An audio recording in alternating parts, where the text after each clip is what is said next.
4 seconds or less, they're down the court scoring again. So that's just on us, attention to detail, and not letting our foot off the gas. What did Coach Christie say to you guys? What did Coach Christie say to you guys after the game? Yeah, that's on us. Like, the coverages didn't change. Nothing changed at halftime. We didn't make any adjustments on purpose because we were doing well in the first half. And for some odd reason, as a unit, we just didn't buy in and we didn't lock in that third quarter. There's a couple of plays where we didn't know if we were in a zone or if we were in man. And again, that's on us. You may have answered it there. In the first half, you guys kind of kept them from getting downhill. What did you see that was working maybe in that first half that wasn't there in that third quarter? I think we're just doing a better job of supporting each other and making them, drive and kick rather than, I think the third quarter, a lot of ISO ball, a lot of one-on-one, and leaving your man on an island.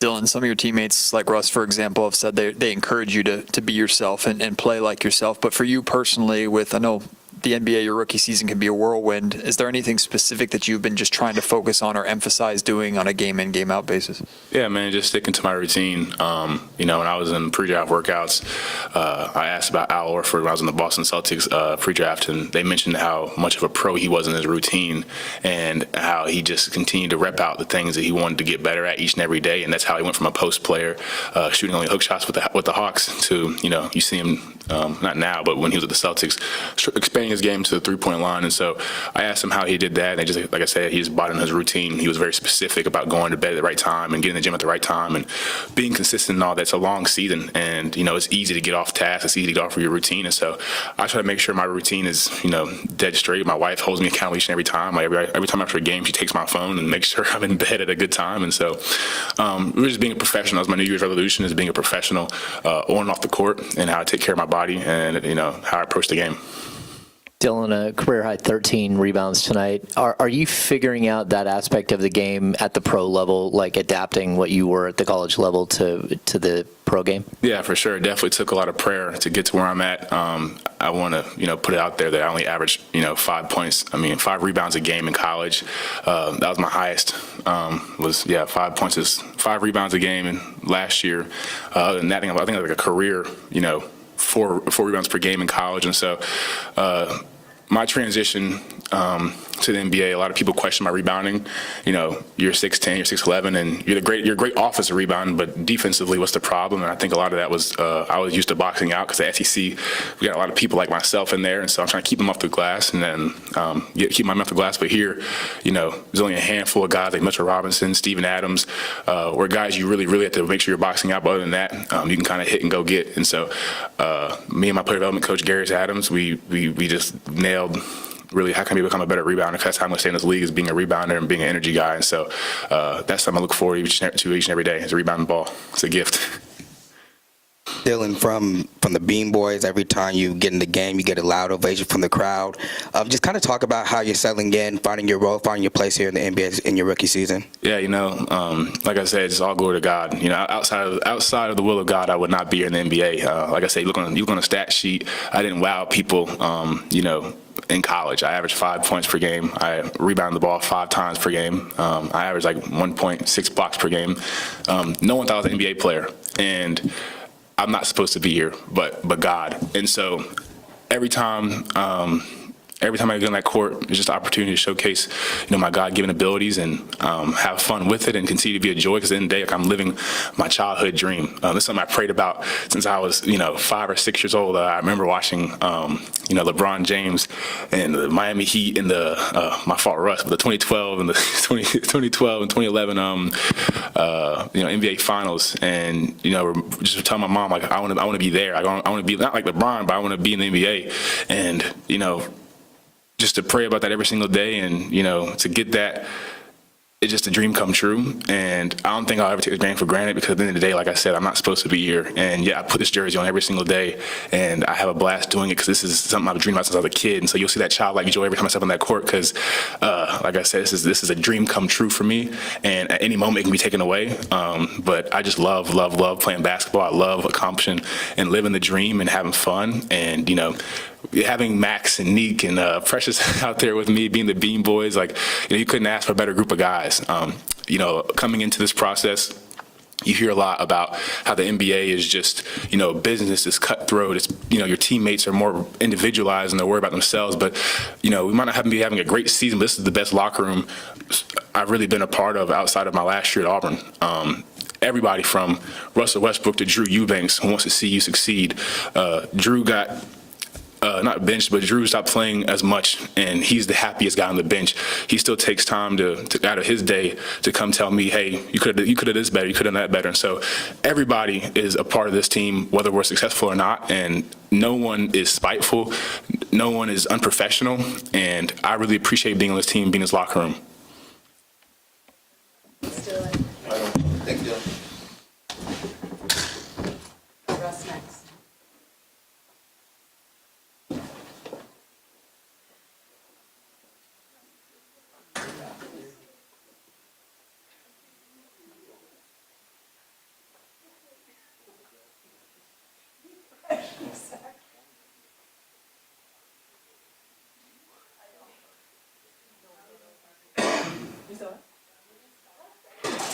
Yes.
Just to be clear.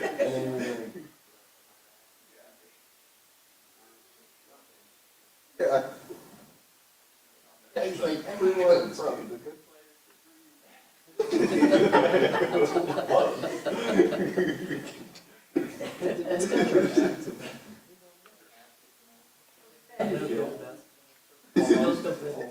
Good job every game.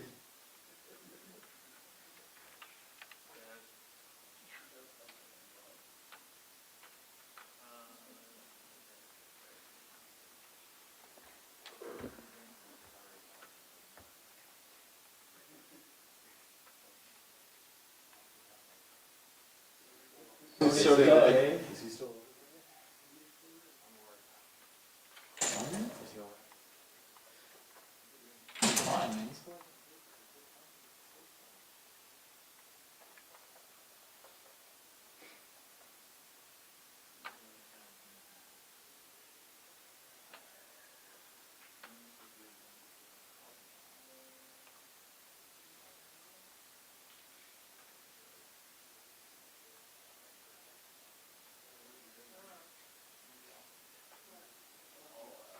I'll follow up with him.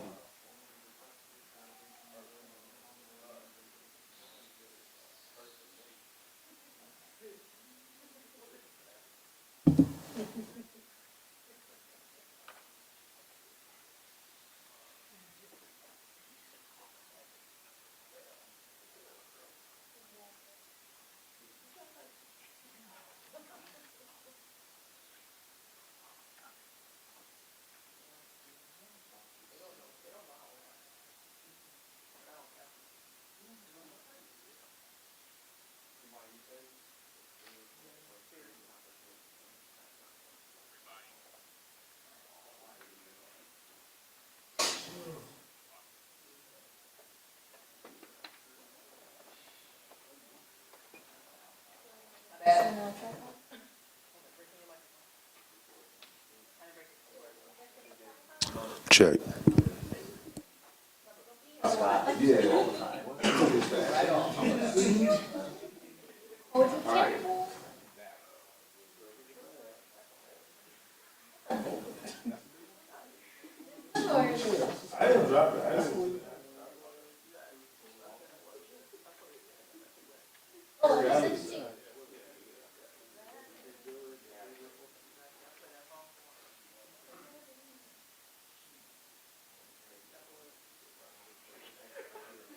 One word in. Yeah, his hands.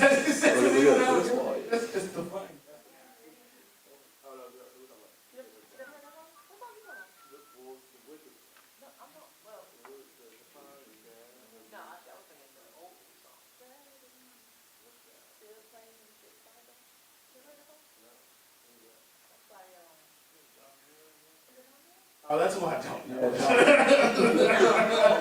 do you think I just know John Mayer songs off the top of my head?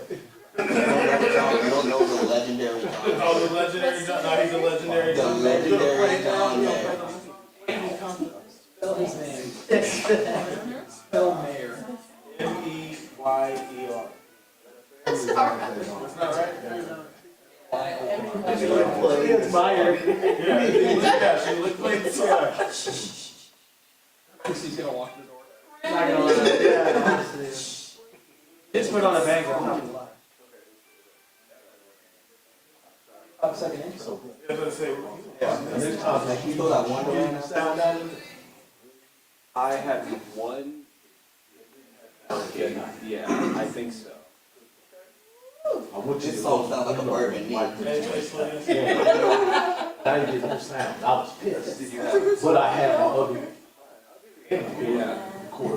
So I just synced it in. Yeah, that's okay. It sounded crazy. Yeah, I might have turned it on and put it up here and it messed with You probably did. Yeah, I probably did. Whatever it was, I wasn't, you know, but I was like, what the hell is Yeah, that? because I was confused He for a was couple talking some good days. shit. Yeah, But anyway. we got there eventually.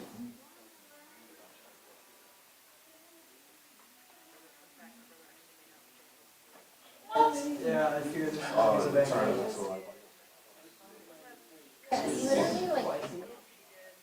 No, I was just decent.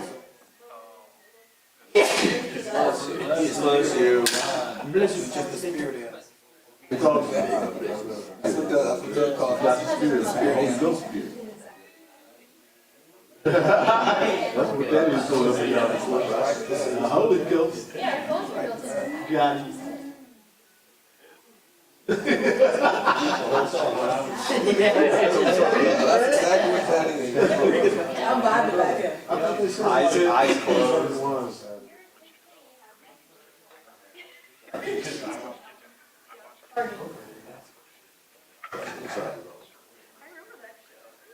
Is yours turning yellow? It's a hairline joke. What? Let's see him. Let's see John Mayer.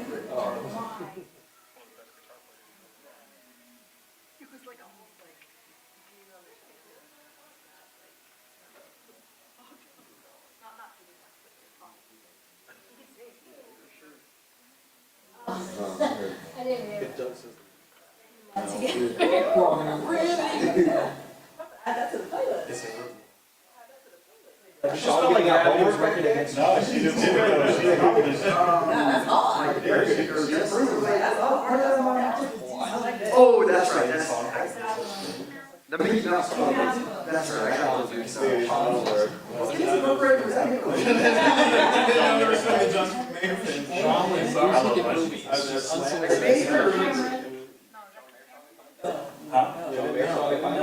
If I did, I'd do it. I'm going to the code? I'm going to the code? Everyone's gone there. I feel like everyone was. There's somebody star that was on Kids I Incorporated. stopped going. It stands for the Martika. Way home. Oh, wow.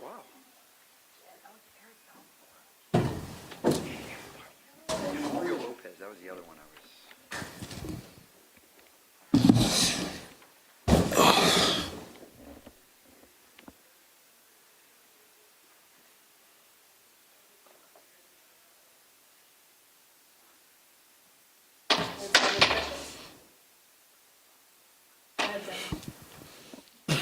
Hey Russ, just can you take me through what it was like seeing the tribute video, having former teammates, I know your daughters were in there too, a moment like that, just people celebrating you, event like today. Just take me through what kind of emotions run through your mind. Just gratitude, grateful. It's a unique thing when you have, for me, family and close friends support your journey, support and watch.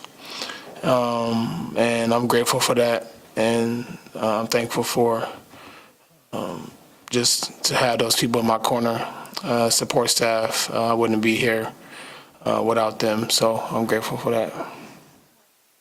Picking back off that, was that an emotional moment, just kind of seeing all that come together, just your cumulative highlights from your entire career? Yeah, I haven't seen some of those highlights in a while, but it was great, man, to see, and I didn't get a chance to see all of them. I kept looking up every once in a while to see what was next, but I'm just grateful to be able to share this experience with the fans, share it with my teammates, and overall experience for everyone. So, was it weird to know that they had like a whole night planned for you? Yeah, a little bit, but first time for me. I never experienced that. So I'm extremely grateful for the Kings organization and the organization to be able to put something like that for me and show how they appreciate the things I've done for the game. So I would never forget this particular day and moment. So I'm grateful for that.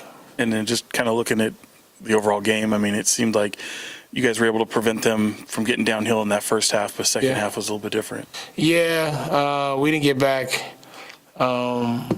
Stick to our game plan. I thought the first half we did a great job of that. Second half, not so much. And third quarter was a great quarter for us, and it was tough to get back after that. What are you guys, specifically that third quarter, what are you guys not doing, to make things happen on the defensive end? I got to look at it and see. But like I just said, I think we just didn't stick to our game plan. We was running zone mostly the whole game and just getting back set and matching and communicating and talking. Probably once I look at film, I'll be able to give you a better answer on that. Russ, we just talked to Dylan a second ago. How fun is it to be around these young guys and see their development, especially someone like him who has just such a love for what's happening? It's good. I think it's important that they are able to learn and watch and understand the game. They're going to be around for a long time, and I'm happy to be able to be here to help in any way I can and experience it with them. Thanks, everyone. Thanks, Russ. Yeah.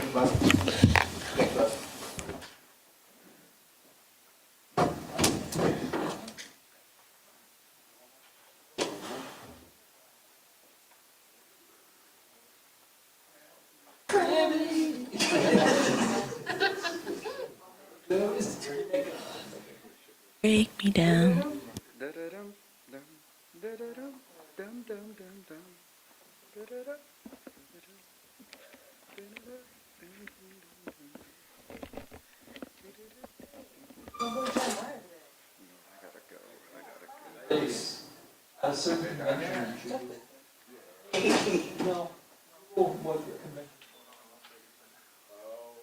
Fluffies? Like comics? Oh.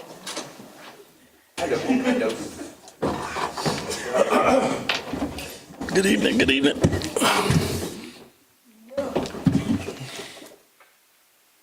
What you got? Questions?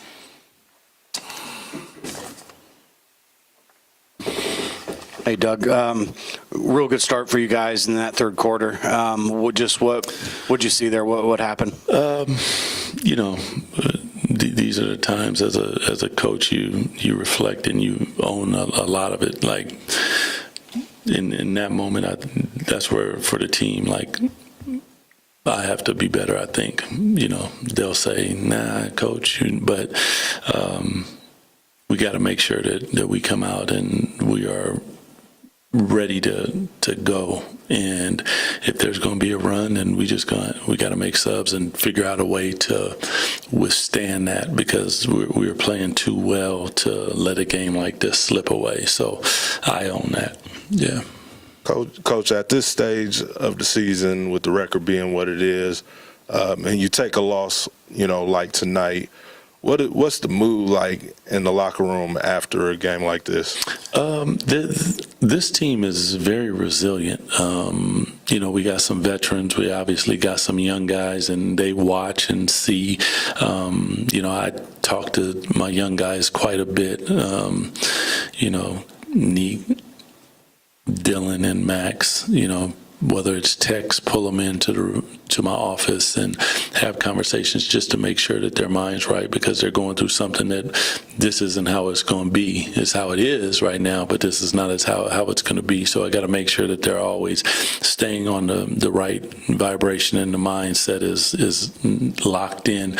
As far as the veterans, they've been through a lot of different things, so the resiliency that you see in them is high level. So you don't expect anything different than they let that go, come out the next game, and that's how you can also go on a 4-game winning streak.